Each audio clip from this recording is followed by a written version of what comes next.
الحمد لله نحمده ونستعينه ونستغفره ونؤمن به ونتوكل عليه ونعوذ بالله من شرور أنفسنا ومن سيئات أعمالنا من يهده الله فلا مضل له ومن يضلل فلا هادي له وأشهد أن لا إله إلا الله وأشهد أن محمدا عبده ورسوله أما بعد فإن خير الحديث كتاب الله وخير الهدي هدي محمد صلى الله عليه وسلم وشر الأمور محدثاتها وكل محدثة بدعة وكل بدعة ضلالة وكل ضلالة في النار. أعوذ بالله السميع العليم من الشيطان الرجيم.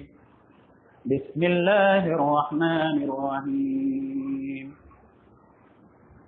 ولقد خلقنا الإنسان ونعلم ما توسوس به نفسه ونحن أقرب إليه من حبل الوريد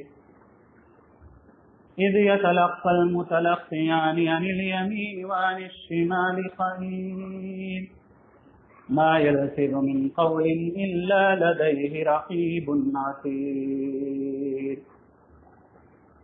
وجاءت سكرة الموت بالحق ذلك ما كنت منه تحيد ونفخ في الصور ذلك يوم الوعيد وجاءت كل نفس معها سائق وشهيد. لقد كنت في غفلة من هذا فكشفنا عنك غطاءك فبصرك اليوم حديد. وقال قرينه هذا ما لدي عتيد.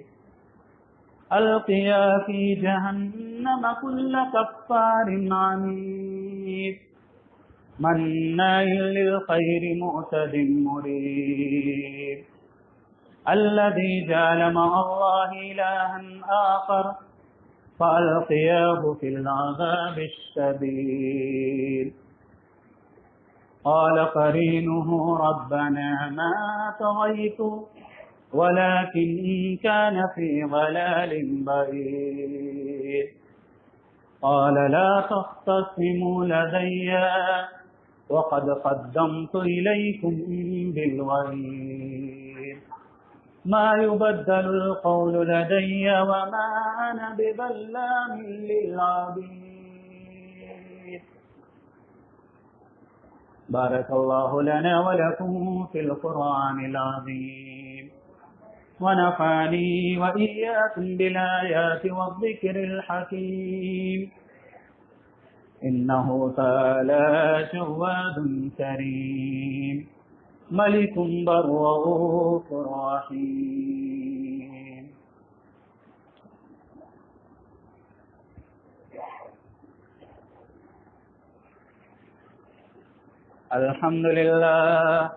الحمد لله نحمده ونستعينه ونستغفره ونؤمن به ونتوكل عليه ونعوذ بالله من شرور أنفسنا ومن سيئات أعمالنا من يهده الله فلا مضل له ومن يضلل فلا هادي له وأشهد أن لا إله إلا الله وأشهد أن محمدا عبده ورسوله.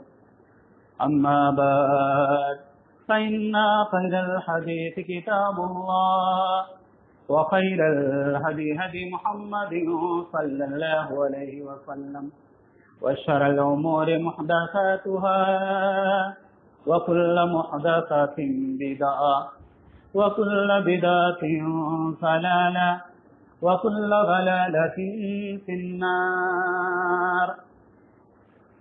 بسم الله الرحمن الرحيم. يا أيها الذين آمنوا إذا نودي للصلاة من يوم الجمعة فاسعوا إلى ذكر الله وذروا البيع ذلكم خير لكم إن كنتم تعلمون فإذا قضيت الصلاة فانتشروا في الأرض وابتغوا من فضل الله واذكروا الله كثيرا لعلكم تفلحون وإذا رأوا تجارة أو لهوا انفضوا إليها وتركوك قائما قل ما عند الله خير من اللهو ومن التجارة والله خير الرازقين وقال النبي صلى الله عليه وسلم لا يلدغ المؤمن من جهر واحد مرتين. علماء کرام، محترم بزرگوں، نوجوان دوستوں، ساتھیوں اور پیارے بچوں، آج کا یہ خطبہ جمعہ جمعہ کی اہمیت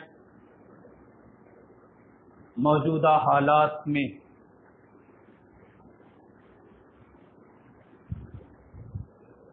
آپ دیکھیں کہیں بھی ایک چیز جو اصل ہے، اہم ہے، جب وہ چیز چھوڑ دی جاتی ہے تو اس کی جگہ بہت ساری غیر اہم چیزیں لے لیتی ہیں. پہلے آپ اس نقطے کو سمجھیں. ایک چیز جو اہم ہے جب وہ چھوڑ دی گئی تو اس کے بدلے میں دوسری غیر اہم چیزیں آ گئیں. اب آپ خود ہی دیکھیں، آپ کی یہ مسجد ہے، میں ویسے آپ یہ نوٹ کر لیں، جلدی کسی کی تعریف نہیں کرتا. میرا تھوڑا آپ ذہنی وہ کہہ سکتے ہیں ایسا ہے کہ میں تنقیدی زیادہ ہوں. اب اس کی ایک مثال ایسے دیتا ہوں کہ جب اکثر لوگ ہیرا گولڈ کے ٹچ میں تھے تب میں زبردست اس کا مخالف تھا. اب آپ اس کی وجہ پوچھیں گے تو شاید خود بھی میں نہ بتا سکوں. میرے ذہن میں ایک بات آ گئی تو میں نے سوچا کہ مجھے اچھا نہیں لگتا، اس لیے میں مخالف ہوں. کہنے کا مطلب یہ میں تنقیدی زیادہ ہوں، تعمیری کم. کیڑے نکالنا تھوڑا شوق ہے، ہو سکتا ہے بہت ساری جگہیں غلطیاں. تو آپ اس کو اس حساب سے بھی دیکھیں کہ آپ کی مسجد کے جو ذمہ داران ہیں، واپی سے لے کے پونے تک بہت ساری مساجد میں خطبہ دیا ہوں. آپ کے ہاں کچھ امتیازات ہیں، کچھ خوبیاں ہیں. منہ پہ تعریف نہیں کرنی چاہیے کسی کی بھی. نبی صلی اللہ علیہ وسلم نے فرمایا منہ پہ تعریف کرو تو شخص کی نہیں کر رہا ہوں، ایک تنظیم کی کر رہا ہوں. ہر چیز آپ کے ہاں سسٹمیٹک ہے. بہت پہلے اعلان چسپاں کر دیا جاتا کہ اگلے ہفتے کس کا خطبہ ہے اور عنوان کیا ہے. اب مختلف وجوہات ہو سکتے ہیں، ہو سکتا ہے یہاں آبادی آپ کی کم ہو، آپ کوئی اور دوسری بات بھی کہہ سکتے ہیں. لیکن ٹھیک ہے، آبادی کم ہے، اچھی بات ہے، کوئی اس میں غلط بات نہیں. لیکن مسجد تو نماز کے وقت میں فل ہو جاتی ہے، نماز کے وقت میں فل ہو جاتی ہے، یہ تو کلیئر ہے، سب لوگ جانتے ہیں۔ جب خطبہ شروع ہوا تب 15-20 لوگ تھے، اور لاسٹ میں کم سے کم 100-150 ہو گئے اور مسجد بھر گئی۔ آپ کو کیا لگتا ہے کہاں کہاں خامیاں ہیں؟ آپ دور سے آتے ہیں نا، تو جس طرح آپ ابھی آئے اذان کے بعد، کچھ لوگ ٹائم ٹو ٹائم آئیں گے، ایک دم گھڑی دیکھ کے، جب جماعت کھڑی ہونے والی ہوگی تب وہ مسجد کے دروازے پہ تشریف لائیں گے، 2 رکعت پڑھیں گے اور پھر اس کے بعد رخصت ہو جائیں گے۔ آپ کبھی اس پر غور کیجیے، خطیب کتنا بھی اچھا اور بہتر ہو، حالانکہ میں خطیب نہیں ہوں، جب وہ خطبہ دینے کے لیے کھڑا ہوا اور اس نے دیکھا پبلک کی تعداد کم ہے، 10 12 15 ہی، یہ ایک مزاج بتاتا ہوں، یہ جو مائنڈ ہے نا آٹومیٹک آف ہو جاتا ہے۔ سامعین کی قلت دیکھ کے آدمی بسا اوقات احساس سے کمتری کا شکار ہو جاتا ہے۔ بہت ساری باتیں جو ذہن میں لے کر آتا ہے، وہ دیکھتا ہے تو کہتا ہے چھوڑو، جب تعداد ہی کم ہے تو کس کو بتاؤں، بتانے میں مزہ ہی نہیں آئے گا۔ تو ایک کام آپ تاخیر کر کے پہلا یہی غلط کرتے کہ خطیب کا جو بولنے کا مزاج ہے اس کو پہلے ہی آپ ختم کر دیتے ہیں، یا اس کے ہاں جو طاقت ہے نا وہ آٹومیٹک دھیمی ہو جاتی ہے۔ یہ تاخیر سے آنے کا سب سے بڑا نقصان ہے، یعنی پبلک یا عوام کی خطبے میں تاخیر کا سب سے پہلا اثر ڈائریکٹ خطیب پر پڑتا، امام پہ پڑتا۔ دوسری چیز انتظامیہ پہ بھی پڑتا ہے۔ اگر انتظامیہ بہت کچھ خرچ کرتی اور آپ کے لیے محنت کرتی ہے، آپ ہی کہتے ہیں دونوں طرف بیلنس تھوڑا برابر ہو تب جمتا ہے۔ ایک آدمی بہت محنت کرے، بہت کوشش کرے، دن رات لگا رہے، اور سامنے والا اس کی قدر ہی نہ کرے، تو آپ کو یہ ضرورت ہے کہ جلدی آ کر اپنی بیداری کا ثبوت دیں، اور صرف بیداری کا ثبوت نہ دیں، ذمہ داران کا ہر اعتبار سے دامے، درمے، قدمے، سخنے، یہ چاروں چیزیں، دامے مال، درمے درہم، سخنے گفتگو، بات چیت، ہر اعتبار سے آپ ان کا تعاون کریں۔ دیکھیے بسا اوقات آپ دینے کی پوزیشن میں نہیں، لیکن آپ کی چند حوصلہ افزا جملے اور چند حوصلہ افزا کلمات انتظامیہ کو ایک طرح سے پاور دیتے ہیں۔ وہ سوچتے ٹھیک ہے بندے کے پاس مال نہیں، پیسہ نہیں، اپنی بات کے ذریعہ تو سپورٹ تو کر رہا۔ تو یہ دوسری چیز ہے، انتظامیہ اور ذمہ داران کی بھی تاخیر سے آنے کی وجہ سے حوصلہ شکنی ہوتی، ان کا حوصلہ ٹوٹتا، آپ ان کے حوصلے کو توڑیے نہیں، آپ اس کو مزید توانائی عطا کیجیے۔ اگر جواں ہوں میری قوم کے جسور و غیور، یہ قوم کے جو جسور و غیور ہے نا، اس کو کیا کیجیے، اس کو بڑھائیے اور اس کو بلند کیجیے۔ یہ دونوں کا تعلق دنیاوی سے۔ اب اگر آپ دینی پہلو میں آئیں گے، بہت سارے بھائی لوگ بعد میں احتیاطاً ظہر بھی پڑھ لیتے، احتیاطی ظہر نہیں ہے، احتیاطی ظہر نہیں ہے۔ ظہر کی نماز فرض کتنی رکعت؟ 4 رکعت۔ جمعہ میں گھٹ کے 2 ہو گئی۔ کبھی اس پر غور کیے کہ ظہر تو 4 ہے لیکن جمعہ میں گھٹ کے 2 ہو گئی، کیوں؟ 2 ہی کیوں ہے؟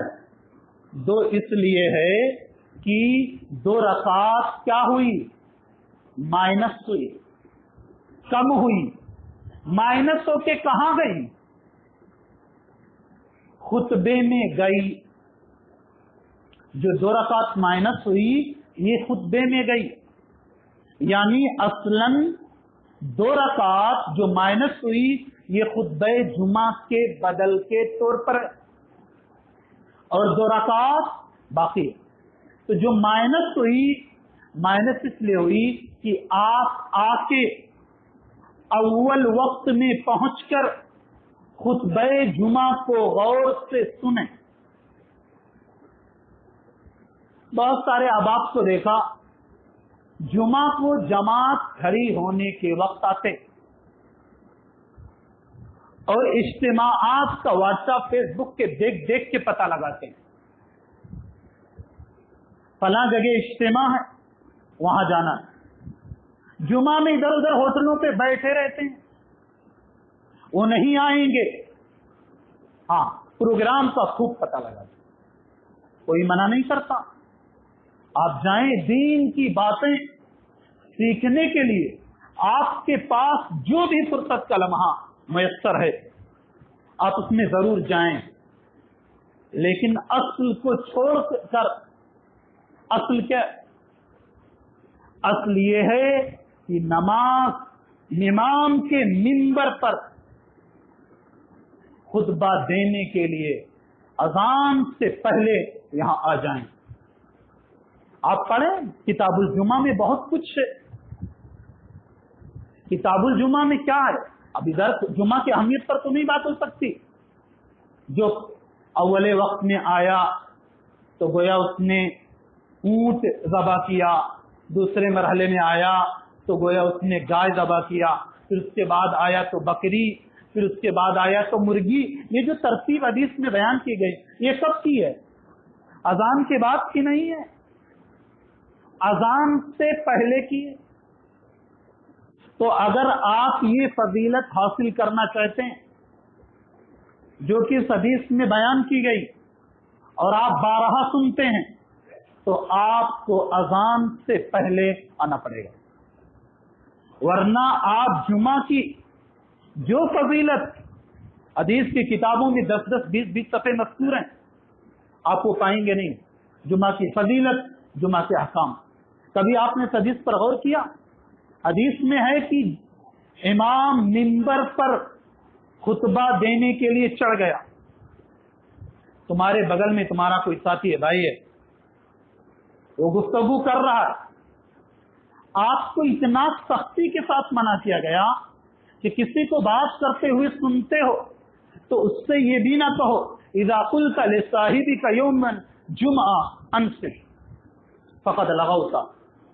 اگر تم نے جمعہ کے دن اپنے بھائی سے کہہ دیا کہ چپ رہو، چپ رہو، بات مت کرو، فقد لغوت، تو تم نے لغو کام کیا، یہ غلط کام کر رہا، گفتگو نہیں ہونی چاہیے، بات چیت نہیں ہونی چاہیے، لیکن اس کے باوجود جو سننے والا ہے اس سے یہ کہا گیا کہ تم یہ بھی نہ کہو کہ تم چپ رہو۔ کیوں؟ امام کا خطبہ غور سے سنو، امام کا خطبہ غور سے سنو۔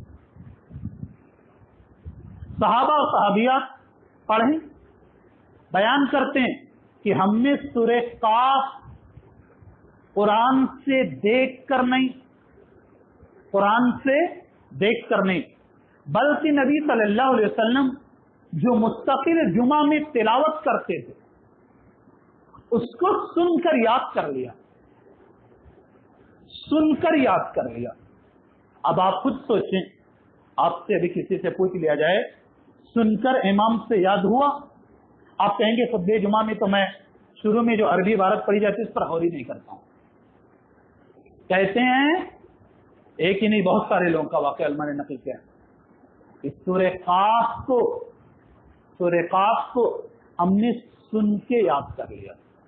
کس سے؟ نبی صلی اللہ علیہ وسلم کی زبان. اب سورہ قاف اگر کوئی یاد کر لے، چاہے صحابی ہو یا صحابیہ ہو، اگر وہ یاد کر لے تو اس کا کیا مطلب ہے؟ اس کا مطلب یہ ہے کہ اس نے بغور سنا.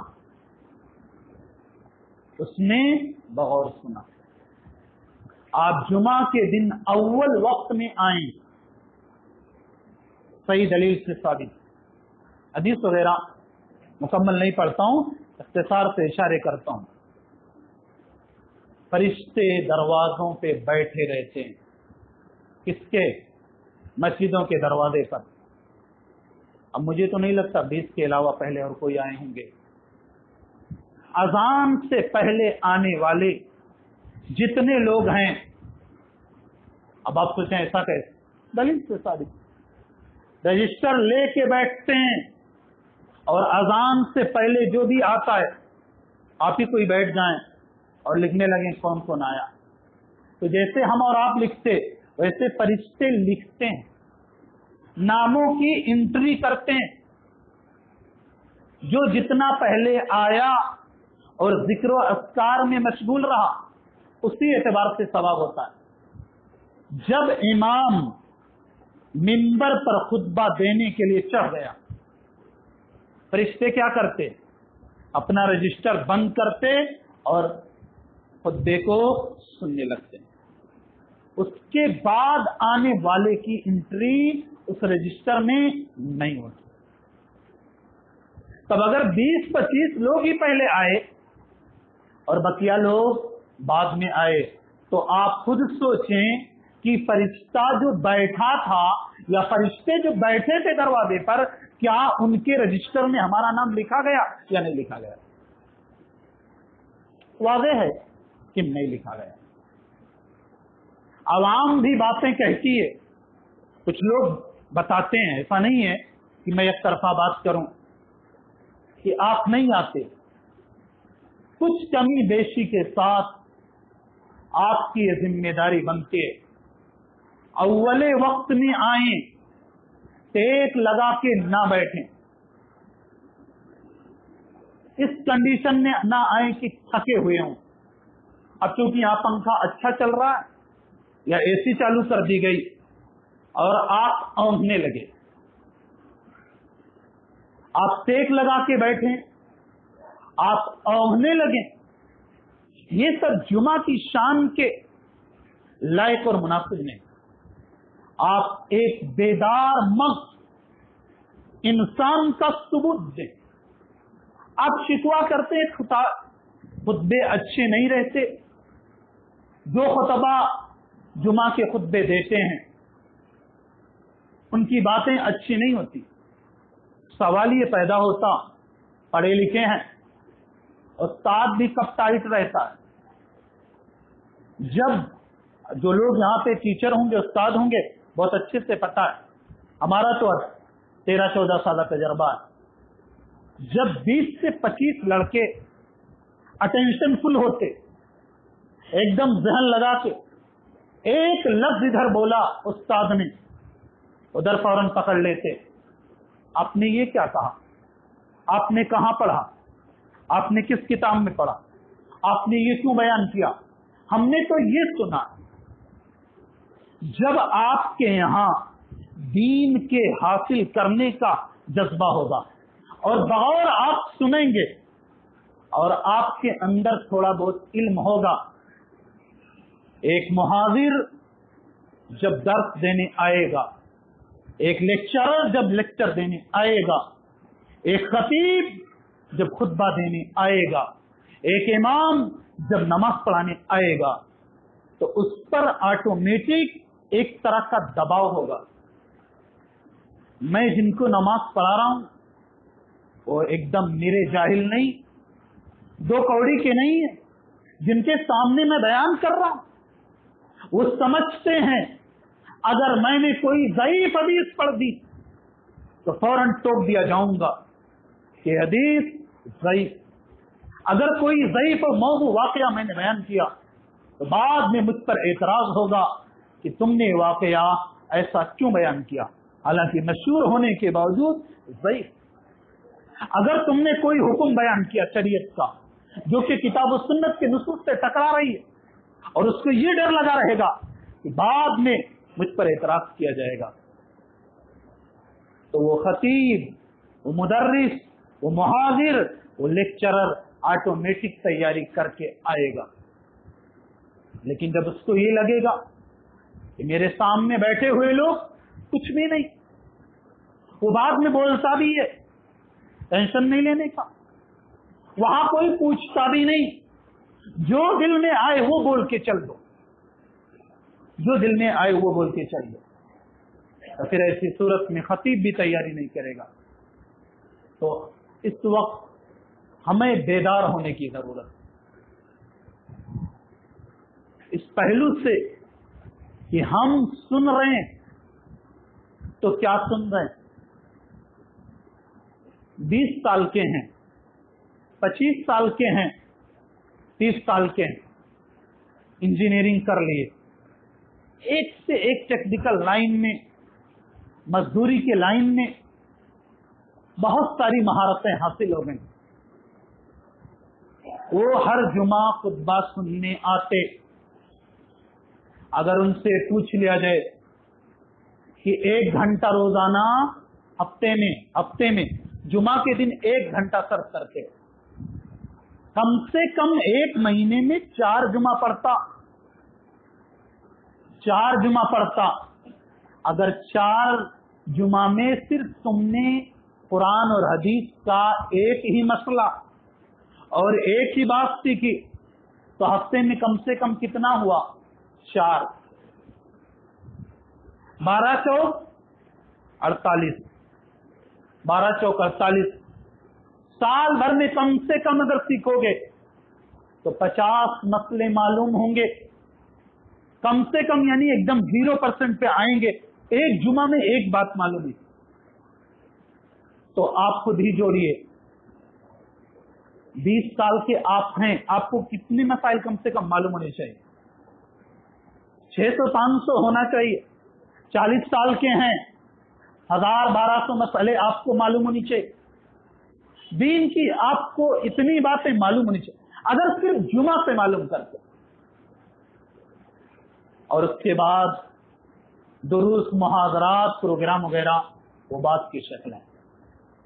لیکن اصل یہ کہ جس کا اہتمام ہونا چاہیے، جس کے بارے میں یہ کہا گیا کہ اس کے لیے الگ کپڑے سلوا لو، خوشبو لگا کے اہتمام سے آؤ، اس کے لیے بندہ کچھ نہیں آیا، پٹافٹ مارا. بہت سارے لوگ تو غیر صاف ستھرا بھی پہن کے چلے آتے ہیں. اب وہ دلیل دیتے ہیں کہ فرض نہیں، فرض کی بات نہیں کرتا کوئی، لیکن جو آداب ہیں آداب کے رعایت کی بات کرتا. آپ صلی اللہ علیہ وسلم نے عیدین کے لیے اور جمعہ کے خطبے کے لیے الگ سے کپڑا بنوانے کا حکم بھی دیا. یہ جمعہ کے اہتمام کا تعلق. بہرحال یہ تو ادھر سے جدید کی بات ہوئی. دیکھیے ہمارے ساتھ مسئلہ جو ابھی چل رہا ہے، ہوشیار پڑھے لکھے لوگ، میں جہاں جاتا ہوں وہی بولتا ہوں. ہمارے ہاں ایک مسئلہ ہے، میرے پاس پیسہ آیا، تعلیم پر میں 100 روپیہ خرچ کرتے ہوئے بہت پریشان ہوتا ہوں. 10 لاکھ کا گھر خرید لوں گا لیکن تعلیم پر 1000 نہیں خرچ کرنے کا. اس کا لازمی نتیجہ یہی ہے کہ ہائی جو یہ 10ویں 12ویں اور 8ویں کا دور لگ گیا، 8ویں اور 10ویں کر کے بہت زیادہ خوش فہمی میں مت مبتلا ہوئی ہے. دنیا ایک گاؤں اور ولیج کی شکل کی ہے، ایک ولیج کی شکل کی ہے. تنافس کا دور ہے، مسابقت کا دور ہے، ہر ایک دوسرے سے آگے بڑھنے کی کوشش کر رہا ہے. آپ کسی ایک فن میں تخصص اور مہارت حاصل کیجئے. آپ تعصب کا حوالہ دیں. تعصب کوئی چیز نہیں. آپ کے اندر ٹیلنٹ ہو, آپ کے اندر صلاحیت ہو, ایک ٹھکرائے گا دوسرا ہاتھوں ہاتھ آپ کو لے گا. تو پہلی وجہ یہ کہ ہم نے اپنی اولاد کو پڑھایا نہیں. یہ جو چل رہا ہے نیا نا, NRC, NPR اور CAA, ہم نے کیا کیا؟ بامبے کی سطح پر آپ سے پوچھا جائے آپ کا کوئی رول اور کردار ہے, آپ کیا بولو گے؟ کچھ نہیں, زیرو. سمجھا کس کو اس نے؟ مخالفت کس نے کیا؟ ڈنڈے کس نے کھائے؟ سب کچھ کس نے مول لیا اپنے اوپر؟ اس پر کبھی آپ نے غور کیا؟ آپ ان کو تانا دیں بددین ہیں, آپ ان کو جو بھی تانا دیں, لیکن اپنے ہی لوگوں میں سے وہ اسٹوڈنٹ اور پڑھے لکھے لوگ کھڑے ہوئے جو اس کے نقصانات کو سمجھتے ہیں. کوئی نہیں کھڑا ہوا, نہ کوئی عالم کھڑا ہوا. ہوشیار لوگ تو سب غائب ہو گئے. ہوشیاروں نے تو اپنی زبانیں بند کر لی. پڑھا لکھا طبقہ, وہ بھی ہندوستان کے مختلف, خاص طور سے کیپٹل جو ہے راجدھانی, وہاں کی یونیورسٹیوں کا جو انٹلیکچوئل طبقہ ہے, پڑھا لکھا طبقہ, وہ سمجھ رہا تھا. مرد بھی سمجھ رہے تھے, عورتیں بھی سمجھ رہی تھی, وہ بچے بھی سمجھ رہے تھے اور بچیاں بھی سمجھ رہی تھیں اور سمجھ رہی کہ اس کے آنے کے بعد مستقبل میں ہمارے حالات کیا ہوں. اپنی اولاد کو ایجوکیٹڈ بنائیں.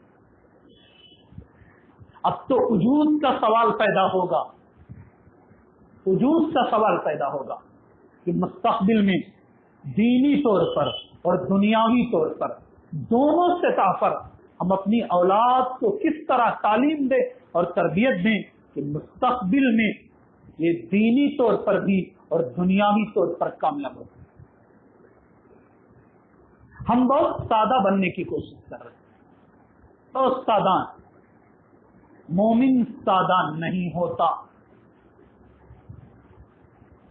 حالات کو ہم سمجھتے ہی نہیں. خطبہ جمعہ کا مطلب اگر یہ سمجھتے ہیں کہ یہاں پہ صرف حدیثیں پڑھی جائیں, صرف قرآن کی آیتیں پڑھی جائیں, ترجمہ کیا جائے دنیا میں کیا ہو رہا ہے, ہم اس سے بالکل بے خبر رہیں, خطیب اس پر ایک لفظ نہ بولے, تو کچھ روایتیں بھی ہیں, ان کا بھی کچھ مطلب ہے, وہ بھی سمجھ لیجیے. نبی صلی اللہ علیہ وسلم نے فرمایا مومن ایک سوراخ سے 2 مرتبہ نہیں ڈسا جائے. لا یلدغ المؤمن من جوہر واحد مرتين. مومن ایک سوراخ سے 2 مرتبہ نہیں ڈسا گیا. اگر آپ ڈسے گئے تو حالات سے سبق لیجیے. بار بار اگر ڈسے جاتے ہیں تو یہ ہوشیار مومن کی علامت نہیں. مشکل حالات میں آپ کے پاس مشکلات آئیں, شتر مرغ کی آپ جا کے پوری تفصیل دیکھیں. تو علماء نے شتر مرغ کے بارے میں جانتے کیا ذکر کیا؟ شتر مرغ جب دوڑایا جاتا ہے اور اس کو یہ لگتا ہے کہ ہم میں پکڑ لیا جاؤں گا, ریت میں سر کو مارے گا, چھپا لے گا. اب شتر مرغ یہ سمجھے گا کہ میں سیف. اسی لیے بزدلی میں شتر مرغ کی مثال دیجیے. شتر مرغ مت بنیے. نبی صلی اللہ علیہ وسلم خطیب اعظم تھے, سب سے بڑے خطیب تھے, لیکن کیا ہو رہا ہے اور کیا چل رہا, ایک ایک قانون پر, ایک ایک لا پر اور ایک ایک حالت پر گہری نظر رکھتے. آپ سے پوچھا جائے آپ کہتے ہیں کچھ نہیں جانتے. جس ملک میں رہتے ہیں آپ اس ملک کا لا ہی نہیں جانتے, اس کا قانون ہی نہیں جانتے. یوسف علیہ السلام میں فرصت میں کبھی سورہ یوسف پڑھیے, آج کے ماحول میں سورہ یوسف کو ترجمہ تفسیر کے ساتھ پڑھنے اور غور و فکر کی ضرورت ہے. بھائیوں نے حسد کیا, لے جا کے کنویں میں ڈالا, کنویں سے آئے غلام بن گئے, عزیز مصر نے خریدا, وہاں پہنچے, عزیز مصر کی بیوی کا لفڑا, کہا عشق و معاشقہ کی بات آئی اور بہت کچھ ہوا, وہاں سے بھاگے, لیکن بندہ ڈٹا رہا. یوسف علیہ السلام کی زندگی میں یہ نقطہ ہے, کتنی مصیبتیں آئے, پڑھیے سورہ یوسف, ڈٹے رہے لیکن حالات سے بے خبر نہیں تھے. گرد و پیش کے حالات کیا ہیں اس سے بے خبر نہیں تھے. یہاں تک کہ عزیز مصر کے وہاں سے نکل کے جا کے پھر مصر کے بادشاہ بھی بن گئے. پھر بھائی کی بات آئی, وہی لوگ جنہوں نے کل کنویں میں ڈالا تھا آج وہی لوگ غلہ لینے آئے. بنیامین کو روکنے کا ارادہ کیا, اپنے بھائی بنیامین کو, لیکن ایسے تھوڑی نہ روک لیتے. روکنے کے لیے لا اور قانون جاننا چاہیے. جو ناپنے والا آلہ تھا, بادشاہ کا جو پیالہ, اس کو بنیامین کے اس میں رکھوا دیا. بنیامین کو روکنا چاہتے تھے لیکن روکتے کیسے, کوئی وجہ ہونی چاہیے.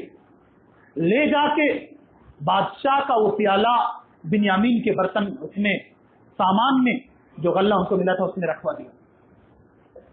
اب اس کے بعد لوگ ڈھونڈنے لگے, جو یوسف علیہ السلام کے بھائی تم لوگوں نے کہا ماذا تفقدون, کیا ڈھونڈ رہے ہو؟ قالوا نفقد سواء الملک, کا بادشاہ کا جو پیالہ ہے نا وہی ہم ڈھونڈ رہے ہیں. اب ان لوگوں نے صفائی دینا شروع کیا. کام چور نہیں, کام چور کی بات نہیں کرتے, لیکن سب کی تلاشی لے رہے ہیں تو لے لیں گے. پہلے بنیامین کا جھولا نہیں چیک کیا گیا, دوسرے بھائیوں کا جھولا چیک کیا گیا, اخیر میں بنیامین کا جھولا چیک کیا گیا. اس نے پیالہ رکھا ہوا, پیالے کو لے لیا اور کہا دیکھو یہ پکڑے گئے ہیں اس لیے روک لیے جائیں گے. یعنی حضرت یوسف نے اپنے بھائی بنیامین کو روکا, لیکن کیسے روکا؟ جو اس وقت کا لا تھا, اس وقت کا قانون تھا ملک کا, اس کو جان کر اور اس کے بعد روکا. نبی صلی اللہ علیہ وسلم کی آخری مثال بیان کر کے اپنی بات کو میں ختم کر دیتا ہوں. نبی صلی اللہ علیہ وسلم خطیب اعظم, لیکن پل پل پہ نظر رکھتے تھے. ایک صحابی ہیں, روایت کو تھوڑا مختصر بیان کر رہا ہوں, حاطب بن ابی بلتہ رضی اللہ تعالیٰ عنہ. حاطب بن ابی بلتہ یہ قریش میں سے نہیں تھے, مکی نہیں تھے, باہر کے تھے. تو نبی صلی اللہ علیہ وسلم نے جب ارادہ کیا کہ مکہ پر چڑھائی کروں تو آپ نے بتایا نہیں کہ میرا ارادہ مکہ کی طرف جانے کا. کچھ صحابہ بھانپ گئے تھے, حالات کے حساب سے وہ سمجھ گئے تھے کہ نبی صلی اللہ علیہ وسلم کا ارادہ مکہ کی طرف جانے کا ہے. جن لوگوں نے جان لیا تھا اس میں سے ایک حاطب بن ابی بلتہ رضی اللہ تعالیٰ عنہ. اب آپ دیکھیے دماغ کا استعمال, ہم بالکل سادہ بننے کی کوشش کریں. 1500-1600 سال پہلے کیا زبردست دماغ استعمال کیا گیا. حاطب بن ابی بلتہ کو پتا چلا, انہوں نے ایک خط لکھا, ایک عورت کو بلایا, عورت نے خط لیا, خط کو لے جا کے جوڑے میں رکھا. بخاری مسلم ابو داؤد حدیث کے اکثر کتابوں میں روایت موجود ہے. عورت نے خط لیا اور خط کو جوڑے میں رکھ لیا, چھوٹی میں لے کے نکل گئی. آپ کے پاس وہ ہے آ گئی. اب دیکھیے پل پل, جہاں آپ کو پتا تھا وہاں پتا ہوا, جہاں نہیں پتا تھا وہاں اللہ نے غیب کے ذریعہ خبر دیا. وہ عورت خط لی اور نکل گئی مکہ کی طرف, مدینے سے. ایک جگہ تھی روضہ خاک, خاک یہ جگہ کا نام ہوئی, باغ تھا, روضہ خاک اسی جگہ کا نام ہے. حضرت علی, مقداد بن الاسود اور ایک دو صحابہ کو آپ نے بلایا اور کہا چلے جاؤ روضہ خاک سے, وہاں پہ ایک عورت ملے گی, اس کے پاس ایک خط, وہ خط لے لو اور لے کے واپس چلے جاؤ. حضرت علی, مقداد وغیرہ کہتے ہیں ہم لوگ نکلے, تقاعد بنا خیلنا, ہمارے جو گھوڑے تھے نا ہم کو لے کر تیزی کے ساتھ دوڑ رہے تھے. یہاں تک کہ جب روضہ خاک پر پہنچے ہم تو عورت سے ملاقات ہوئی. ہم نے کہا حلمی الکتاب, خط لا کے دے دو, تمہارے پاس خط. اس نے سیدھا انکار کیا, کہا ما معیا من کتاب, اب میرے پاس کوئی خط نہیں, ظاہر میں کہیں تھا ہی نہیں. حضرت علی نے کہا, ہم نے دھمکایا, ہم نے کہا سنو, لَتُلْقِيَنَّ الْكِتَابَ أَوْ لَنُخْرِجَنَّ الثِّيَابَ, یا تو خط کو نکال دو ورنہ جامہ تلاشی لیں گے. کہتے ہم نے دھمکایا, فَأَخْرَجَتِ الْمَرْأَةُ الْكِتَابَ مِنْ قَاسِيَةٍ, عورت نے وہ خط چوٹی سے نکالا. کہتے ہم نے وہ خط لیا اور لے کے آئے اور اللہ کے رسول کو دیا. اب نے خط کو لیا, دیکھا حاطب بن ابی بلتہ کی جانب سے خط, سرداران قریش کے نام. آپ نے حاطب بن ابی بلتہ کو بلایا اور خط کو دکھایا اور کہا مہا رہا یا حاطب. کہا حاطب یہ کیا؟ انہوں نے کہا اللہ کے رسول آپ میرے بارے میں جلد بازی سے کام مت لیجیے, جلد بازی سے کام مت لیجیے. میں نے جاسوسی نہیں کیا, میں مرتد بھی نہیں ہوا, اور کوئی بات نہیں, میرا کوئی قریبی مکہ میں نہیں, تو میں نے سوچا اہل مکہ پر کوئی احسان کر دوں کہ اس احسان کے بدلے میرے گھر والے جو مکہ میں ہیں بیوی بچے ان کی حفاظت کریں گے. اللہ کے رسول اسی مقصد سے کیا, اس کے علاوہ کوئی اور وجہ نہیں. عمر بن خطاب بیٹھے ہوئے تھے, جاہ جلال والے آدمی. اللہ کے رسول تو منافق ہو گیا, دعنی اضرب عنق هذا المنافق, اگر آپ مجھے اجازت دینا تو اس منافق کی گردن میں مار دوں. آپ نے فرمایا وما يدريك یا عمر, عمر تمہیں کیا معلوم, لعل الله قد اطلع على اهل بدر فقال اعملوا ما شئتم قد غفرت لكم. لعل کا ترجمہ علماء نے یہاں قد, لعل قد اطلع الله على اهل بدر, اللہ نے جتنے اہل بدر ہیں 313 بدری صحابی ہیں سب کی طرف نظر رحمت سے دیکھا اور کہا اعملوا ما شئتم, جو چاہو عمل کرو, قد غفرت لكم, میں نے تم سب کو معاف کر دیا. روایت کو بیان کرنے کا مطلب بہت ساری چیزیں اس میں آپ دیکھیں. عورت کا خط کو چوٹی میں رکھنا وہ بھی 1500-1600 سال کا ہے. آپ سلم کا پل پل کی خبر رکھنا, پل پل کی خبر رکھنا, کون کیا کر رہا ہے, کہاں آ جانا ہے. یہ باریک بات آپ کو لگتی بہت باریک ہے. کوئی عورت چوٹی میں خط لے کے جا رہی, اس کے بارے میں بتلانا اور اس سے یہ کہنا کہ جاؤ خط لے کر آؤ, معمولی بات نہیں. آپ وسلم نے مکہ کے مدینہ کے آس پاس پہرے دار مقرر کیے احتیاط کے طور پر, ہوشیاری کے طور پر. آپ جس جگہ رہیں آپ وہاں کے نہ حالات کو سمجھیں نہ قانون کو سمجھیں. یہ تو بہت بڑا پرابلم ہے, اس پر بھی باتیں ہونی چاہیے. اصول اور ضوابط جو ہے نا خود بات میں بات ہونی چاہیے اور رکھنا چاہیے اور ہمیں سمجھنا چاہیے, ورنہ پھر وہی ہوگا شتر مرغ والا کہ جب گھر گئے چاروں طرف سے پوچھا گیا کیا کہیں, کچھ نہیں جانتے, ہاں بس ریت میں سر چھپانے والی بات ہو جائے گی. آج اس وقت ضرورت ہے اپنی اولاد کو جاہل نہ رکھیں, دینی اور دنیاوی طور پر پڑھا لکھا کر ہوشیار کر دیں. دین طور پر اتنا مضبوط کریں, اتنا مضبوط کریں کہ دنیا کے کسی بھی کونے میں رہیں تو سمجھیں کہ میں اللہ اور رسول کو مانتا ہوں, کس دھرم اور کس مذہب کو میں مانتا ہوں اس کو سمجھیں. دنیاوی طور پر بھی اتنا ہوشیار کیجیے کہ کہیں بھی رہیں 2 وقت کی روٹی کما اور کھا سکیں. کچھ لوگ یہ سوچتے ہیں مرنے سے پہلے اتنا دے کے جاؤ کہ بعد میں 2-4 پشتیں محنت نہ کریں. ضرورت نہ. دیکھیے یہ آپ کے ہاتھ میں نہیں, روزی کا دینا اور لینا یہ اوپر والے کے ہاتھ میں. آپ اپنے حساب سے پڑھا لکھا کر ہوشیار کیجیے اور بعد کی جو چیزیں ہیں نا وہ ان کے حوالے چھوڑ دیجیے. دنیا میں اگر وہ رہیں گے تو اللہ ان کے رزق کے آٹومیٹک اسباب پیدا کرے گا. یہ سب سے اہم چیز ہے کہ اپنی اولاد کو پڑھائیں لکھائیں ہوشیار کریں.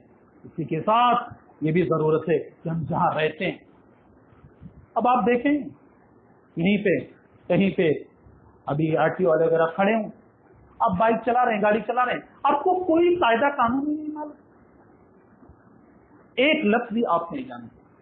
ٹریفک کے اصول کیا ہیں, ضوابط کیا ہیں, آپ جس ملک میں رہیں جس ایریا میں رہ رہے ہیں، جس سوسائٹی میں رہ رہے ہیں، اس ملک کے لا کو، اس کے کانسٹیٹیوشن کو اور آس پاس کے حالات کو، اس کو بھی سمجھنے کی ضرورت ہے۔ مومن مغفل نہیں ہوتا، مومن حالات پر کڑی نظر رکھتا ہے اور اسی حساب سے پلاننگ بھی کرتا ہے، اسی حساب سے فیصلہ لیتا ہے۔ اپنے کو کیا کرنا ہے، اپنی اولاد کے بارے میں کیا کرنا ہے، بیوی بچوں کے بارے میں کیا کرنا ہے، یہ تمام فیصلے، صحیح فیصلے آپ اسی وقت لے سکیں گے جب آپ تمام سچویشن اور حالات سے واقف، اور آپ ایک دم بھولے بالے، آپ کچھ نہ جانتے ہوں تو پھر یہ آپ کے لیے بڑی مصیبت ہے۔ بہرحال بات بہت لمبی ہو گئی، اسی پر اپنی بات کو ختم کرتے ہوئے اللہ سے دعا کرتا ہوں کہ العالمین ہم تمام مسلمانوں کو جو اس وقت یہاں موجود ہیں انہیں خصوصاً جمعہ کے اندر اول وقت پر آنے کی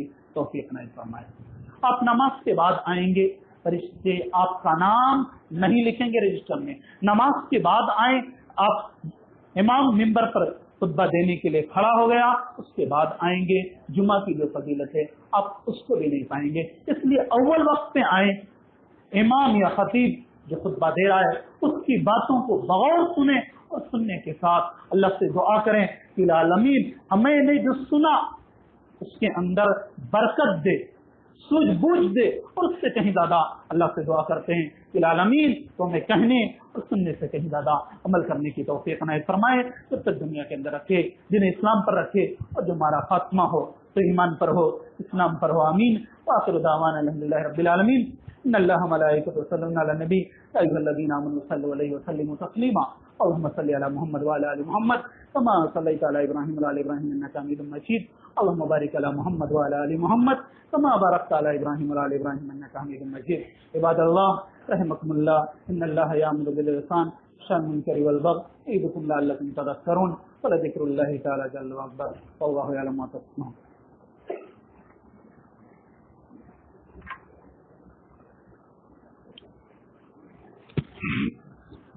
ہاں دعا